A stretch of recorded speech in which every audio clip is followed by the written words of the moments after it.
The origins of darkness in the lives of Ian Brady and Myra Hindley were neither identical nor simple, yet they converged with a disturbing inevitability,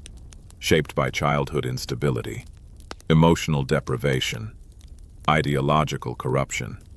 and a gradual erosion of moral boundaries that unfolded long before their names became synonymous with some of the most horrifying crimes in British history. Brady was born Ian Duncan Stewart in Glasgow in 1938 to an unmarried mother, who quickly relinquished him to foster care, an act that would become the first fracture in a life marked by alienation and simmering resentment. And although his foster parents in Gorton, Manchester, provided material stability and discipline, they were emotionally distant, ill-equipped to recognize or counter the coldness and intellectual arrogance that took root in the boy, who grew into a solitary, bookish child with a precocious intelligence and a growing disdain for those he perceived as weak or ordinary. Immersing himself instead in literature, steeped in nihilism, violence, and philosophical extremism. Nietzsche, Desolate, and accounts of Nazi brutality, texts that did not merely inform his worldview, but validated an emerging belief that moral systems were artificial constraints and that superior individuals were entitled to transcend them. This ideological self-mythologizing was reinforced by Brady's early criminality, beginning with theft and escalating into violence, each encounter with authority deepening his contempt for societal rules and strengthening his self-image as an outsider operating on a higher plane, while prison, rather than rehabilitating him, functioned as an intellectual incubator where he refined his beliefs, honed his manipulative tendencies, and began to consciously cultivate the persona of a remorseless predator, convinced that cruelty was not only permissible but meaningful. Hindley's path, by contrast, appeared more mundane on the surface, yet was no less corrosive beneath it. As she was born in 1942 into a working-class Manchester family, defined by domestic violence, emotional volatility, and rigid moral contradictions, with a domineering, abusive father whose unpredictable rages instilled fear and submission, and a mother who oscillated between affection and passivity, leaving Hindley to navigate a childhood where love was conditional and safety uncertain, shaping a personality that learned early to adapt, appease, and compartmentalize, suppressing empathy as a survival mechanism. Unlike Brady's overt rebellion, Hindley's transformation was quieter and more insidious, rooted in a desire for approval and belonging that would later render her dangerously malleable as she absorbed social norms without internalizing them, presenting a facade of normalcy, polite, diligent, unremarkable, while privately harboring fantasies of escape, power, and emotional intensity far removed from the confines of her upbringing. The meeting of Brady and Hindley in the early 1960s was not merely a romantic union, but a psychological fusion where Brady's dominant, ideologically driven sadism found its perfect complement in Hindley's craving for validation and purpose. And under his influence, she underwent a deliberate process of moral reprogramming, encouraged to reject conventional ethics as hypocritical and weak, to see violence as an expression of authenticity and superiority, and to view victims not as human beings but as abstractions, objects through which experience, control, and shared secrecy could be achieved. Brady did not invent Hindley's darkness, but he named it, structured it, and gave it direction, slowly isolating her from alternative influences and binding her identity to his worldview, while Hindley, in turn, offered Brady something he lacked: access, legitimacy, and the appearance of normalcy that allowed his fantasies to move from imagination to action. Together, they constructed a closed psychological universe governed by mutual reinforcement, where transgression became intimacy and cruelty became proof of devotion, a process that unfolded incrementally through ideological discussions, shared fantasies, and emotional conditioning long before any physical violence occurred, illustrating how extreme criminality rarely erupts fully formed but is instead cultivated through a series of small, rationalized steps that desensitize the participants to harm. What makes their origins of darkness particularly chilling is not that they were born monsters, but that their trajectories were shaped by recognizable human factors: neglect, violence, intellectual arrogance, emotional dependency that interacted in lethal ways, demonstrating how personal pathology and shared ideology can intertwine to produce acts that feel incomprehensible in their cruelty yet tragically logical within the closed systems the perpetrators create. Systems where empathy is redefined as weakness, dominance masquerades as love, and the suffering of others becomes merely another proof of power. The meeting between Ian Brady and Myra Hindley was on the surface unremarkable. An ordinary workplace encounter in early 1960s Manchester that gave no immediate indication of the catastrophic partnership it would become. Yet beneath its mundane appearance lay the precise psychological conditions necessary for something profoundly destructive to take shape. As Brady, recently released from prison and employed as a stock clerk, entered Hindley's life not simply as a colleague, but as a figure of intrigue and authority, projecting an aura of intellectual superiority, emotional detachment, and quiet menace that stood in stark contrast to the men Hindley had known before.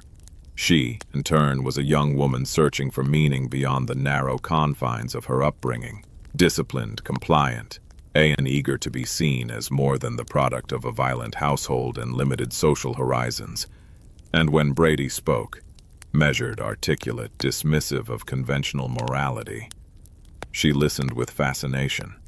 interpreting his cynicism as depth and his cruelty as strength,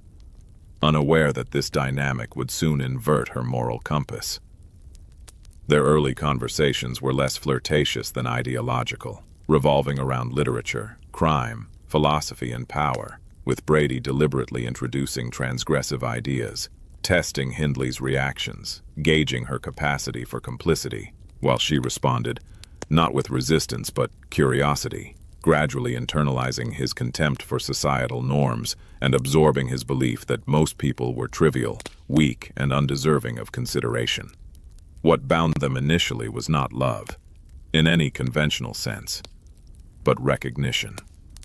Brady saw in Hindley someone who could be shaped, who lacked a fixed moral center, yet yearned for purpose, while Hindley saw in Brady a figure who offered escape, identity, and validation. Someone who seemed to possess answers to the dissatisfaction she could not articulate. As their relationship deepened, Brady assumed the role of mentor and architect, carefully cultivating Hindley's dependence by alternating emotional withdrawal with moments of approval, rewarding her loyalty while isolating her from dissenting influences, encouraging her to change her appearance, her habits, and eventually her values. Each transformation framed as a step toward enlightenment and liberation from the hypocrisy of ordinary life. Hindley's devotion grew alongside her desensitization, as she learned to equate submission with intimacy and transgression with trust. Her initial discomfort, overridden by a desire to remain aligned with Brady's approval. And in this way the bond between them became self-reinforcing, sealed not by shared affection, but by shared secrecy and increasingly radical ideas. Brady's fantasies of domination and violence, long incubated through books and private imagination, found in Hindley a willing participant who provided emotional affirmation and practical assistance, while Hindley's yearning for significance was fulfilled through her inclusion in Brady's inner world, where she was no longer peripheral, but essential, a chosen confidant in a narrative that cast them as superior beings operating beyond the reach of conventional morality. Over time, the line between discussion and intention eroded, as violent fantasies were rehearsed through language, hypothetical scenarios, and voyeuristic interest in crime. each repetition dulling the shock and normalizing the unthinkable, until cruelty itself became a shared project, a means of solidifying their connection and testing the limits of their mutual commitment. This was not a partnership forged in sudden madness, but one assembled deliberately brick by brick through psychological manipulation and voluntary surrender, where Brady provided the ideology and direction while Hindley supplied loyalty, access, and emotional labor, together forming a closed system in which dissent was excluded and empathy systematically dismantled. What makes their meeting so chilling in retrospect is how ordinary its beginning was. A reminder that extreme evil does not always announce itself with dramatic gestures, but often grows quietly within relationships, defined by imbalance, dependency, and the seductive promise of belonging, until the participants can no longer distinguish intimacy from complicity, or love from shared destruction, and by the time their partnership had fully formed, it was no longer merely a relationship, but a mechanism, precise, insulated, and lethal, poised to transform abstract ideology into irreversible action. Manchester in the early 1960s was a city suspended between eras, caught in the slow, grinding decline of its industrial past and the uncertain promise of modernity. And it was within this environment, marked by economic hardship, social fragmentation, and profound cultural transition, that the conditions quietly emerged, which allowed crimes like the Moor's murders to unfold with such devastating effectiveness. The city, once a global symbol of industrial power, was by this time experiencing the erosion of its traditional industries, with mills closing, manual labor becoming precarious, and entire working-class communities living under the persistent shadow of redundancy and limited opportunity. A reality that fostered both resignation and restlessness, particularly among the young who grew up surrounded by soot-darkened streets, cramped terraced housing, and a sense that the future offered little more than repetition of the past. Yet alongside this economic stagnation ran a powerful current of cultural change, as post-war Britain began to loosen its rigid social codes, and Manchester, like other major cities, became a site of tension between old moral certainties and emerging freedoms, where traditional authority, church, family, and state, was increasingly questioned. But no coherent alternative ethical framework had yet taken its place. Youth culture was beginning to assert itself through fashion, music, and attitudes imported from London and the United States. But for many young people in Manchester, this cultural awakening existed more as an aspiration than a lived reality, filtered through limited means and constrained horizons, creating a fertile ground for alienation, particularly among those who felt intellectually or emotionally disconnected from their peers. Public discourse around crime and violence remained largely sanitized and distant, with serious criminality framed as an aberration rather than a structural concern. And while post-war optimism promoted an image of social progress and moral improvement, the reality on the ground was far more uneven, leaving pockets of neglect where surveillance was minimal and vulnerability was high. Children roamed freely through streets, parks, and wastelands with little adult supervision, a reflection not of parental indifference, but of necessity as working-class parents balanced long hours and limited resources, trusting communal norms that had functioned for generations but were beginning to fray under modern pressures. Policing, meanwhile, was rooted in a model that assumed familiarity and trust within communities. Ill-equipped to detect crimes driven not by impulse or desperation, but by premeditated sadism and psychological manipulation. And the idea that two seemingly ordinary adults could systematically abduct and murder children did not align with prevailing assumptions about criminal behavior. The city's geography itself played a subtle but crucial role, as Manchester sat adjacent to vast stretches of open moorland and desolate, windswept, and largely unmonitored, that existed in stark contrast to the dense urban neighborhoods below. Spaces that had long been part of local life for recreation and solitude, but which also provided isolation and concealment unmatched by the city streets, embodying a physical liminality that mirrored the moral ambiguity of the era. Social class divisions further contributed to invisibility, as working-class families already accustomed to being overlooked by institutions often felt hesitant to challenge authority or demand immediate action when children went missing, trusting instead that matters would resolve themselves, while the press and public initially framed disappearances as runaways or domestic issues rather than potential indicators of predation. The emerging culture of individualism, while liberating in many respects, also weakened communal oversight, as neighbors became less involved in one another's lives and privacy was increasingly respected, even when it masked troubling behavior, allowing those who appeared respectable, steady employment, neat appearance, polite demeanor, to move through society with minimal scrutiny. At the same time, the criminal justice system was undergoing its own transition, grappling with outdated investigative methods, limited forensic technology, and a lack of psychological profiling, which meant that crimes without obvious witnesses or immediate evidence could remain unresolved for extended periods, particularly when perpetrators exploited trust and familiarity rather than force. Manchester's working-class ethic of endurance, shaped by generations of hardship, fostered a cultural tendency to absorb misfortune quietly, discouraging emotional expression and public confrontation, a trait that, while strengthening resilience, also muted early warning signs of collective danger. In this context, figures like Ian Brady and Myra Hindley were able to blend into the fabric of everyday life, their appearance and routines aligning seamlessly with social expectations, their deviations hidden behind the ordinariness of post-war domesticity, steady jobs, and the assumption that evil, if it existed at all, was loud, chaotic, and easily recognizable. The early 1960s were also a period before widespread media saturation, before the constant circulation of warnings, images, and narratives that later decades would normalize, meaning that parents, children, and authorities alike lacked both the language and the imagination to conceive of organized predatory violence occurring within their own communities.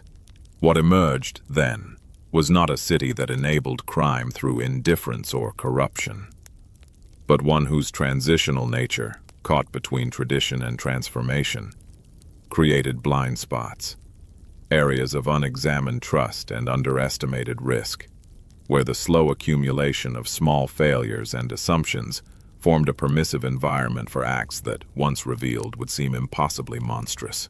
Manchester, in the early 1960s, did not cause the Moors murders, but it provided the social, cultural, and physical conditions in which such crimes could proceed undetected for far too long. A sobering reminder that periods of change, however hopeful, often carry vulnerabilities that only become visible in hindsight, when the cost of overlooking them has already been irrevocably paid. The first kill committed by Ian Brady and Myra Hindley did not erupt suddenly from chaos, but emerged as the grim culmination of months, perhaps years, of ideological rehearsal, emotional conditioning, and shared fantasy,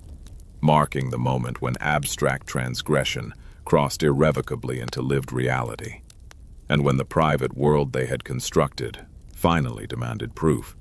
The victim, Pauline Reed, was a 16-year-old girl, whose life intersected with theirs not through fate or destiny, but through the ordinary vulnerability of youth in a city that still trusted appearances, and her abduction was facilitated not by brute force or spectacle, but by familiarity, manipulation, and the quiet authority that adults were rarely questioned for exercising, particularly when one of them was a woman who appeared respectable and non-threatening. What makes this first crime so significant is not merely its horror, but its function as a psychological threshold for the perpetrators, as it transformed intention into certainty and erased the last remaining barriers between fantasy and repetition, binding Brady and Hindley together through an act that could never be undone, and that would henceforth define their relationship more powerfully than affection or ideology ever could. For Brady, the killing validated the worldview he had cultivated for years, confirming his belief in his own superiority and in the emptiness of moral constraint, while for Hindley, it represented both a point of no return and a grim initiation, an act through which her loyalty was proven and her identity fully entangled with Brady's, making separation not merely emotionally difficult, but existentially impossible. The aftermath of the murder did not bring immediate chaos or exposure, but an unsettling return to normality. As the pair resumed their daily routines, went to work, interacted with neighbors, and navigated public spaces without arousing suspicion, a chilling testament to how completely their outward lives remained intact, even as their inner worlds had been irrevocably altered. This ability to compartmentalize, to contain extreme violence within a private sphere, while maintaining social normalcy, was not incidental but central to the partnership's functioning, reinforcing their belief that they were distinct from and superior to those around them, capable of acts others could not even conceive while remaining outwardly invisible. The lack of immediate consequences further emboldened them, as the disappearance of Pauline Reed was absorbed into existing social narratives that framed missing teenagers as runaways or family problems, rather than victims of calculated predation. A misinterpretation that offered Brady and Hindley both reassurance and opportunity, confirming that the systems designed to protect the vulnerable were ill-equipped to recognize the threat they posed. Psychologically, the first kill served as a rehearsal for future crimes, not in terms of method, but in terms of emotional management, teaching them how to suppress fear, neutralize guilt, and reinterpret anxiety as exhilaration, transforming what might have been a singular rupture into a template for repetition. Their private reflections on the act, filtered through Brady's ideology and Hindley's need for validation, reframed the murder not as a violation but as an achievement, a shared secret that elevated them above the moral universe of ordinary people and deepened their dependence on one another, since only they could fully understand, and therefore fully affirm, the significance of what had been done. This mutual reinforcement was crucial, as it allowed doubt, if it arose at all, to be dismissed as weakness or sentimentality, emotions they had learned to despise, and replaced instead with a narrative of inevitability in which the crime was not a choice, but an expression of who they truly were. The first kill also marked a shift in how they perceived the world around them, as everyday interactions became layered with concealment and performance, and the gap between their private reality and public persona widened into something almost theatrical, with normality itself becoming a disguise. In retrospect, it is tempting to search this moment for signs of hesitation or moral struggle.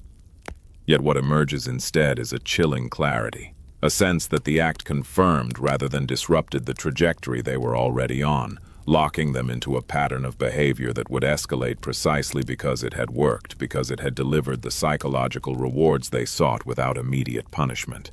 The murder of Pauline Reed was not only the beginning of the Moors' murders in a chronological sense,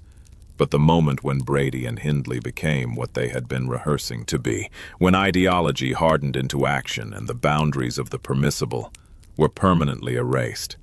leaving behind a silence that would endure for years, and a grief that would ripple outward long after the perpetrators themselves were removed from society. A first crime whose true legacy lay not only in the life it extinguished, but in the door it opened to further atrocities that now seemed, to those who committed them, both possible and justified. After the first murder shattered the final barrier between fantasy and action, the crimes committed by Ian Brady and Myra Hindley entered a phase of escalation marked not by chaos but by chilling refinement, as each subsequent act built methodically upon the last, transforming violence into routine and confidence into complacency, and revealing how repetition can normalize even the most extreme transgression when it is reinforced by secrecy, control, and the absence of immediate consequence. What distinguished this phase was not merely an increase in the number of victims, but the evolution of process as abduction, manipulation, and concealment became increasingly deliberate, shaped by experience and by a growing understanding of how trust could be exploited and suspicion deflected, with Hindley's presence playing a crucial role in lowering defenses, and Brady's calculated demeanor projecting authority rather than threat. Early success taught them that appearances mattered more than force, that politeness and normalcy were more effective tools than intimidation, and that the social assumptions of the time, respect for adults, faith in routine, reluctance to imagine predation, worked consistently in their favor, allowing them to operate in plain sight while remaining psychologically invisible. With each crime, they learned not only how to avoid detection, but how to manage themselves, how to suppress hesitation more efficiently, how to reinterpret anxiety as anticipation, and how to convert fear into a source of shared exhilaration. A process that steadily eroded any remaining emotional resistance and replaced it with a sense of mastery. The crimes began to follow a discernible, internal logic, a private pattern understood only by the perpetrators, in which selection, approach, and aftermath were all shaped by lessons drawn from previous acts, and where errors were analyzed not with remorse, but with the detached curiosity of technicians refining a process. This pattern reinforced Brady's belief in his own intellectual superiority and strategic insight, while Hindley's role became increasingly instrumental, not merely assisting but actively participating in the execution of plans, her growing confidence reflecting both desensitization and a deepening commitment to the shared enterprise, as complicity became a source of identity rather than a burden. Crucially, the lack of immediate repercussions functioned as a powerful psychological reward, as each successful crime without detection confirmed their belief that they were untouchable, operating beyond the comprehension and reach of ordinary people and institutions, a perception that fostered arrogance and a dangerous sense of inevitability, as though discovery were not merely unlikely but conceptually impossible. Their private world became increasingly insulated, defined by rituals of secrecy and mutual reinforcement, where the gravity of their actions was acknowledged only insofar as it intensified the bond between them, transforming shared guilt into shared power and rendering separation psychologically unthinkable. The victims themselves, stripped of individuality within this closed system, became components within a pattern rather than human beings, their suffering subsumed into a narrative of control and dominance that allowed the perpetrators to distance themselves emotionally while remaining intensely engaged intellectually. As confidence grew, so too did risk-taking, not necessarily through recklessness, but through subtle expansions of boundary, as the perpetrators tested how far they could push their methods without attracting attention. Learning to trust not only their planning, but the predictability of societal blind spots, particularly the tendency to interpret missing children through familiar, non-threatening explanations, rather than confront the possibility of organized predation. This escalation was facilitated by their ability to compartmentalize, to return after each crime to the routines of work, domestic life, and social interaction, performing normalcy with such consistency that it reinforced their internal narrative of superiority, as though the capacity to maintain a facade were itself proof of intellectual and moral exemption. Psychologically, repetition transformed the crimes from transgressive acts into affirmations of identity, with each murder reinforcing who they believed themselves to be and narrowing the range of alternative selves they could imagine, until the pattern itself became self-sustaining, driven less by impulse than by the momentum of past action and the need to preserve the coherence of the narrative they had constructed. What is most unsettling about this phase is how ordinary it became to those committing it, how the extraordinary violence was absorbed into a private routine governed by planning, execution, and concealment, stripped of shock and framed instead as a series of problems to be solved and experiences to be shared. a normalization that underscores how evil, when repeated and unchallenged, can lose its sense of exception and instead become a grim form of habit. Escalation, in this sense, was not merely an increase in severity, but a deepening of structure, a tightening of psychological loops in which confidence fed repetition and repetition fed confidence, until the pattern itself exerted control over its creators, locking them into a trajectory that could only end in exposure or destruction,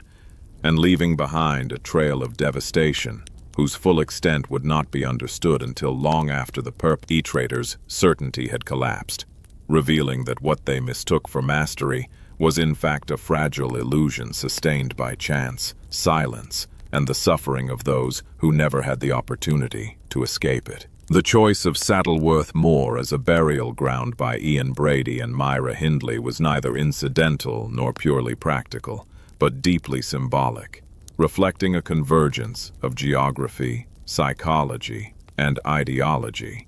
that transformed an ancient landscape into a silent accomplice to modern atrocity, as the vast windswept expanse of peat and heather offered not only physical concealment, but an emotional and philosophical backdrop that resonated with Brady's obsession with isolation, dominance, and the erasure of ordinary human meaning. The moor, stretching bleakly beyond the edges of industrial Manchester, functioned as a liminal space, neither fully wild nor truly civilized, where visibility was distorted by mist, sound was swallowed by wind, and the ground itself seemed to resist intrusion, its deep pit preserving secrets as effectively as it concealed them, making it an ideal site for bodies intended to disappear rather than be mourned. For Brady in particular, the landscape held an austere grandeur that aligned with his self-image as a figure operating beyond conventional morality, a place stripped of sentimentality where life and death appeared equally insignificant against geological time, and where burial was not an act of remorse or ritual, but a final assertion of control, reducing victims to elements absorbed by the land. Hindley's role in this process, though less ideologically articulated, was no less integral, as her participation in Journeys to the Moor normalized the act of disposal, transforming what might have been moments of reckoning into procedural tasks, rehearsed and executed with increasing familiarity, until the drive itself became routine. The destination stripped of novelty, and the act of concealment absorbed into the rhythm of their shared criminal life. The moor's deceptive emptiness reinforced their sense of invisibility, as its openness paradoxically made it feel unobserved, a place where they could stand in plain sight and still feel unseen, trusting that the vastness of the terrain and the absence of casual witnesses would shield them from discovery, a belief strengthened by the era's limited surveillance and forensic capability. Yet beyond its utility, the moor functioned as a psychological theater, a space where Brady's fantasies of power and erasure could be enacted without interruption, where the act of burial itself became a symbolic negation of the victims' identities, severing them from the social world and consigning them to a landscape that seemed to reject memory, marked only by shifting weather and indistinct horizons. The physical characteristics of the moor, its boggy ground, its capacity to swallow and preserve, its resistance to mapping and certainty, mirrored the perpetrator's desire for ambiguity and permanence simultaneously, a place where bodies could both vanish and remain, hidden yet held, an unsettling parallel to their own compartmentalized lives, outwardly ordinary yet inwardly saturated with violence. Culturally, Saddleworth Moor occupied a familiar place in local consciousness as a site of solitude, hiking, and rural escape, a stark contrast to its later association with murder, and this familiarity further aided concealment, as its vastness discouraged exhaustive searching, and its benign reputation delayed the recognition of its role in the crimes. Over time, the repeated use of the same landscape deepened its symbolic weight, transforming it from a practical dumping ground into an extension of the perpetrator's inner world, a repository not only of bodies but of shared secrets and unspoken complicity, binding Brady and Hindley together through a geography that only they fully understood. The moor thus became a silent witness, absorbing violence without protest, its indifference misinterpreted by the perpetrators as endorsement, reinforcing their belief that their actions existed outside the moral universe of ordinary society. Yet the very features that made the landscape appealing for concealment would later become sources of anguish and obsession. As searches dragged on for years, families haunted by uncertainty, and the land itself became synonymous with unresolved grief, its name forever altered by what it had been forced to hold. In this way, Saddleworth Moor was transformed from a place of natural desolation into a moral landmark. A reminder that landscapes do not merely host human action, but can become entwined with it, carrying the weight of memory and meaning long after those who sought to use them for erasure are gone, and standing as a stark testament to how ordinary places can be claimed by extraordinary evil, not through inherent darkness, but through the intentions imposed upon them. Behind the cold terminology of victims and the relentless repetition of the perpetrators' names lie individual lives that were vivid, ordinary and deeply loved, lives whose abrupt erasure created wounds that never fully healed, and whose stories reveal the true human cost of the Moor's murders far more clearly than any catalogue of crimes ever could. Beginning with Pauline Reed, a lively 16-year-old with plans, friendships, and the restless energy of adolescence, whose disappearance in 1963 was initially interpreted through the limited frameworks available at the time. Teenage rebellion, running away, youthful impulse, assumptions that delayed urgency, and left her family suspended between hope and dread. A limbo that would stretch for decades before the truth of her fate was fully acknowledged. John Kilbride, just 12 years old, was a gentle, trusting boy whose daily routines reflected the freedom and innocence of childhood in working-class Manchester, where children moved independently through familiar streets, and his sudden absence shattered not only his family, but the quiet confidence of a community that had believed such trust was safe, leaving behind parents who searched relentlessly, clinging to fragments of possibility while being slowly crushed by uncertainty. Keith Bennett, also 12, became the most enduring symbol of unresolved grief, as his body was never recovered, denying his family even the fragile closure of a grave, and forcing his mother to live with an open-ended loss that defied ritual, resolution, and rest, a grief renewed with every false lead, every claim confession, and every failed search of the moor. Leslie Ann Downey, only 10 years old, embodied the profound cruelty of the crimes, not because her suffering was greater than the others, but because her youth rendered the violence against her almost unbearable to comprehend, and her parents' lives were irrevocably altered by the knowledge that their child's final hours were stolen not only from her, but from the future she was never allowed to reach. Edward Evans, 17, the final victim, was on the threshold of adulthood, his death marking both the culmination of the perpetrator's pattern and the beginning of its collapse. And while his murder led directly to exposure, it did nothing to soften the devastation left behind for his family, who were forced to process the grief in the harsh glare of public revelation. Collectively, these lives were not united by who they were, but by what was taken from them. The chance to grow older, to make mistakes, to change, to be remembered for ordinary achievements rather than tragic endings, and their families were left to navigate a uniquely cruel aftermath, one in which private mourning became inseparable from public scrutiny,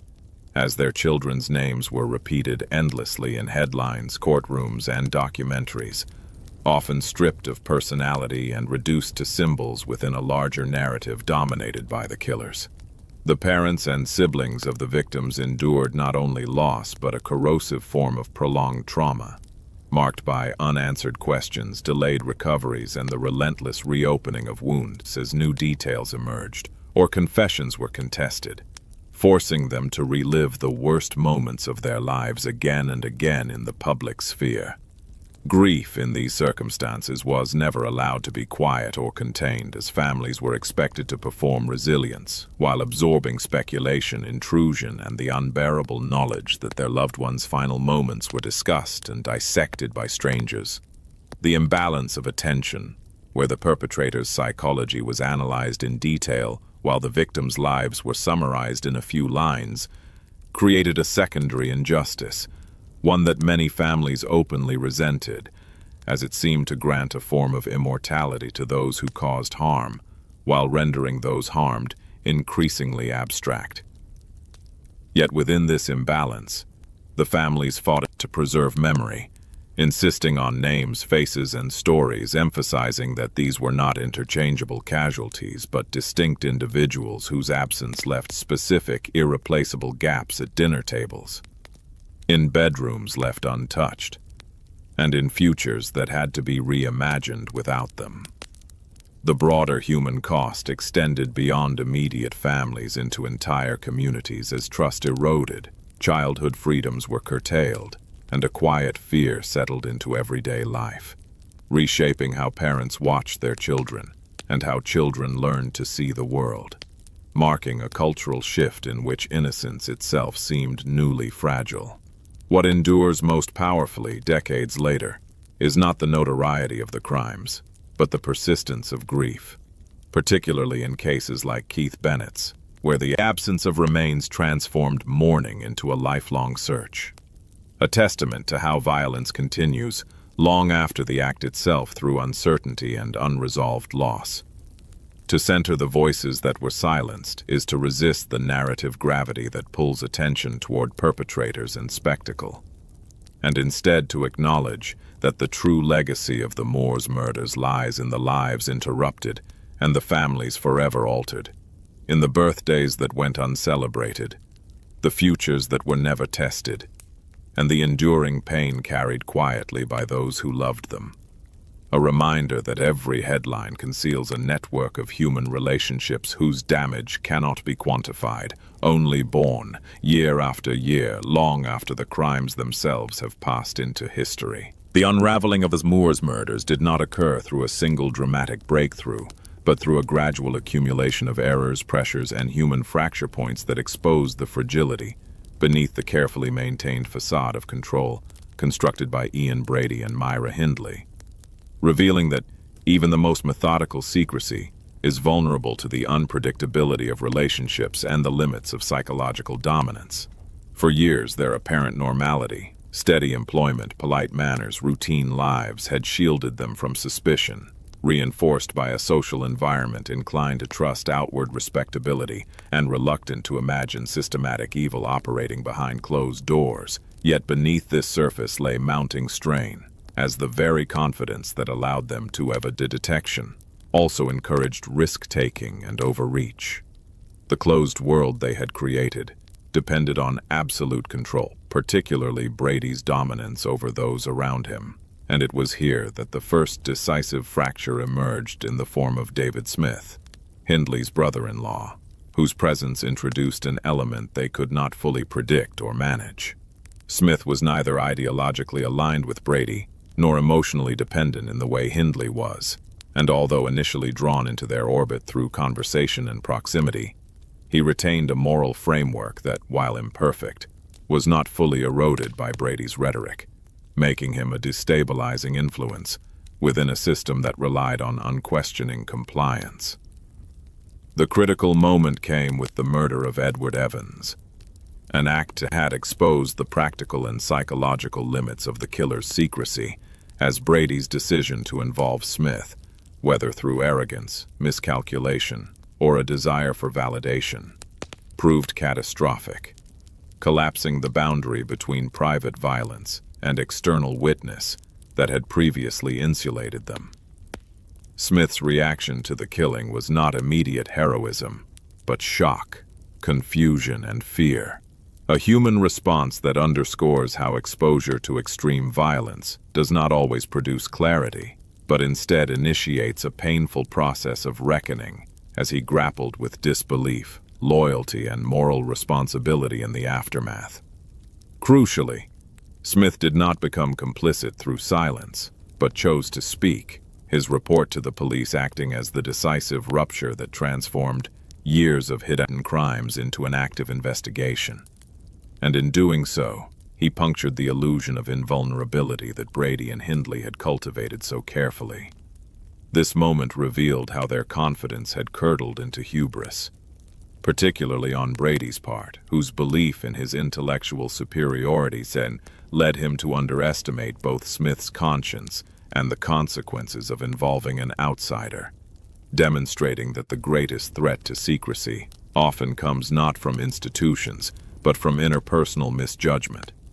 Once suspicion was activated, the machinery of concealment began to falter rapidly, as police scrutiny exposed inconsistencies, physical evidence accumulated, and the narrative of normality collapsed under sustained examination, revealing how much of their apparent control had depended on inattention rather than brilliance.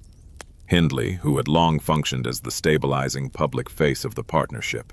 found her composure tested as the weight of exposure bore down, her capacity for compartmentalization strained by interrogation, and the realization that the private world she had helped sustain was no longer sealed off from consequence.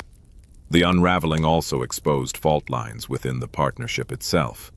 as loyalty, fear, and self-preservation collided, and the mutual reinforcement that had once bound them together began to show signs of fracture, even as they continued to present a united front outwardly. What had once been a shared confidence in secrecy gave way to reactive decision-making, as past crimes resurfaced in the form of evidence and testimony, and the cumulative nature of their actions became impossible to deny or contain. This phase of exposure illustrates a fundamental truth about sustained criminal secrecy. It is not undone solely by forensic advances or institutional vigilance, but by the inherent instability of systems built on dominance, fear, and exclusion, which inevitably require expansion to sustain themselves, and in doing so introduce uncontrollable variables. David Smith's role, often reduced to a footnote in simplified narratives, is central precisely because it highlights the human element in the collapse. The moment when an ordinary individual confronted an extraordinary situation and chose, despite fear and confusion, to act in a way that disrupted years of silence. The cracking of the facade thus marks not only the end of T Killer's operational freedom, but the beginning of a broader reckoning, as the secrecy that had protected them dissolved into evidence, testimony, and public horror, revealing that what had appeared to be a seamless, controlled partnership was in fact a brittle construction, sustained by chance and intimidation rather than inevitability, and destined to fail the moment it collided with conscience, scrutiny, and the uncontrollable presence of another human being who refused to look away. The arrest and trial of Ian Brady and Myra Hindley marked a seismic rupture between private atrocity and public reckoning, as the crimes that had unfolded in silence were abruptly dragged into the full glare of national attention, exposing not only the extent of the violence, but the profound vulnerability of a society that had failed to imagine such acts were possible within its midst. Once David Smith's testimony triggered police action, the arrests themselves unfolded with a grim inevitability, as investigators moved quickly to secure evidence, search properties, and piece together a pattern that soon revealed the scope of what had been hidden. And with each discovery, photographs, recordings, physical traces, the narrative shifted from isolated murder to something far more disturbing. A sustained campaign of abuse and killing that defied prevailing assumptions about crime and domestic normality. The subsequent proceedings at Manchester Crown Court became a focal point of national attention, transforming the courtroom into a stage where horror, disbelief and moral outrage converged, and where the legal system was forced to confront crimes that tested not only its procedural capacity, but its emotional endurance. The evidence presented was unprecedented in its brutality and intimacy, particularly the audio recording of a child suffering,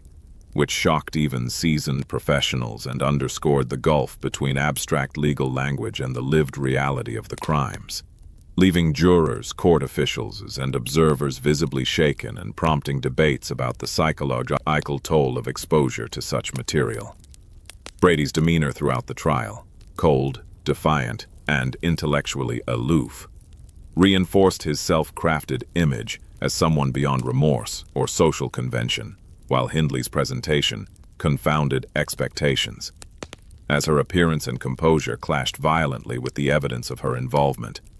unsettling a public accustomed to viewing women as passive or peripheral to extreme violence, and forcing a reconsideration of gendered assumptions about culpability. Media coverage was relentless, with newspapers, radio, and television saturating the public sphere with details of the case, often oscillating between factual reporting and sensationalism, as journalists struggled to convey the enormity of the crimes without amplifying their perpetrators, and in doing so, contributed to a climate of collective shock that extended far beyond Manchester into the national consciousness. The trial unfolded against a backdrop of mounting public outrage, as parents across Britain reassessed the safety of their communities, and the illusion of post-war moral progress gave way to a more anxious awareness of predation and vulnerability,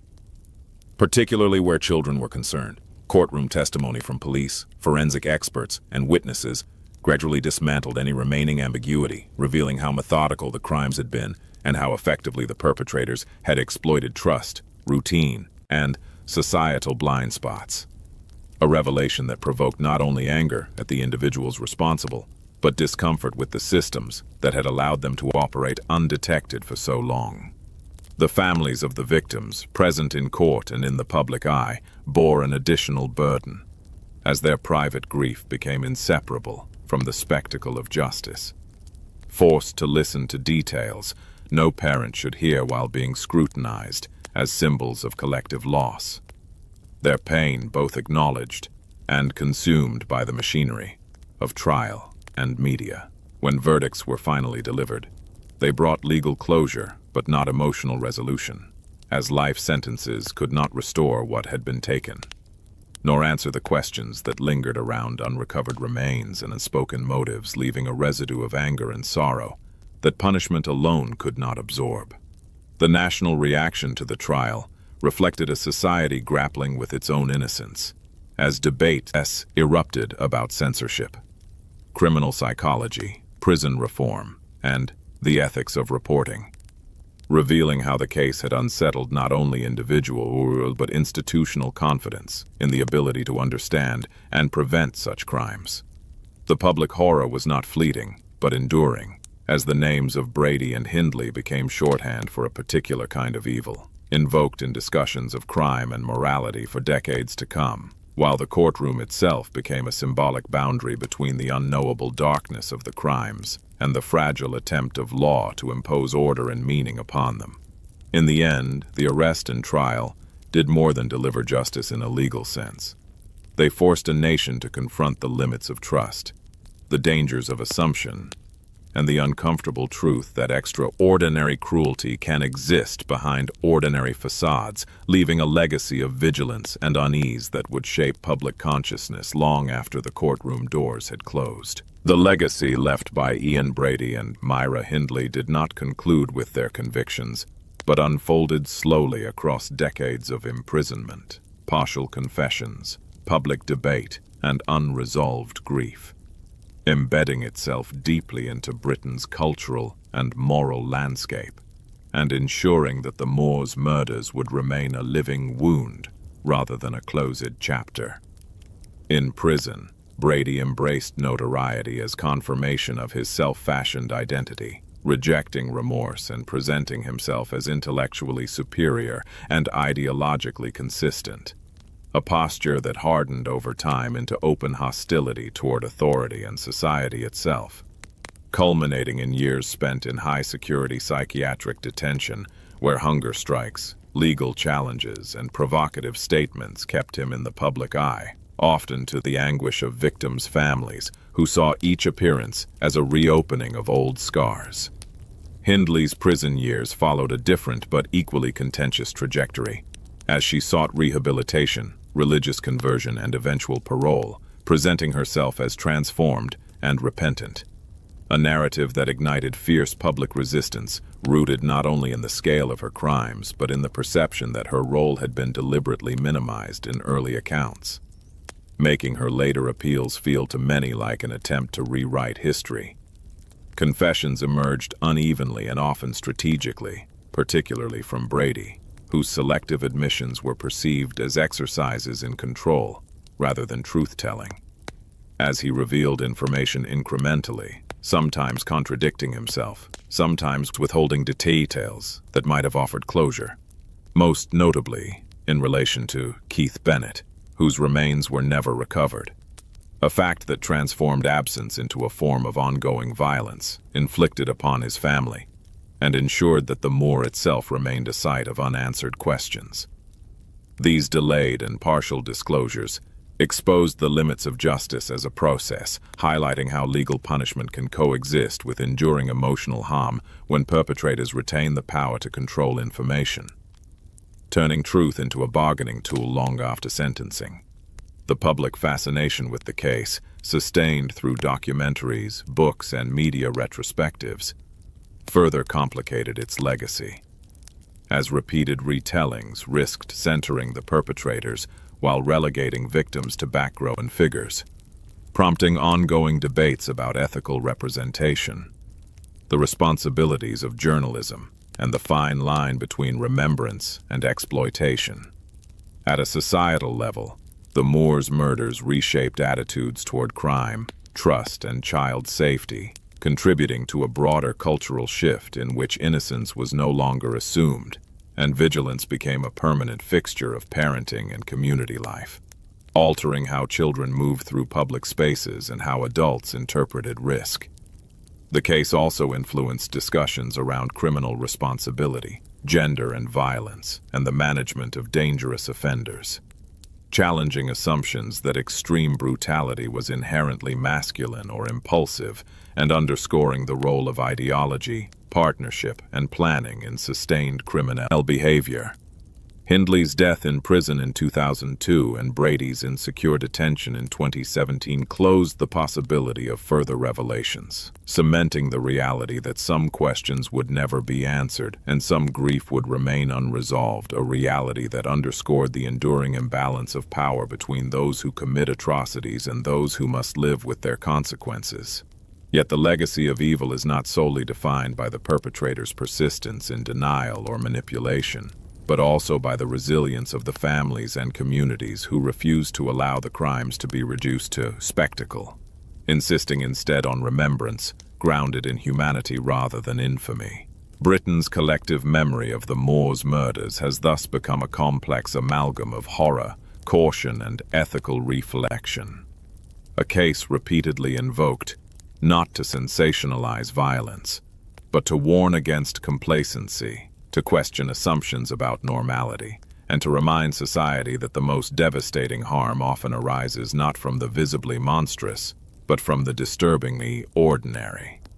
In this sense, the lasting impact of the Moor's murders lies not only in the lives lost or the suffering endured, but in the enduring challenge they pose to how justice is understood, how evil is recognized, and how a society chooses to remember its darkest moments without allowing them to eclipse the dignity of those whose voices were silenced, ensuring that the legacy, while rooted in evil, ultimately serves as a sober reckoning rather than a morbid fascination. Please subscribe the channel and press the bell button to get more interesting stories.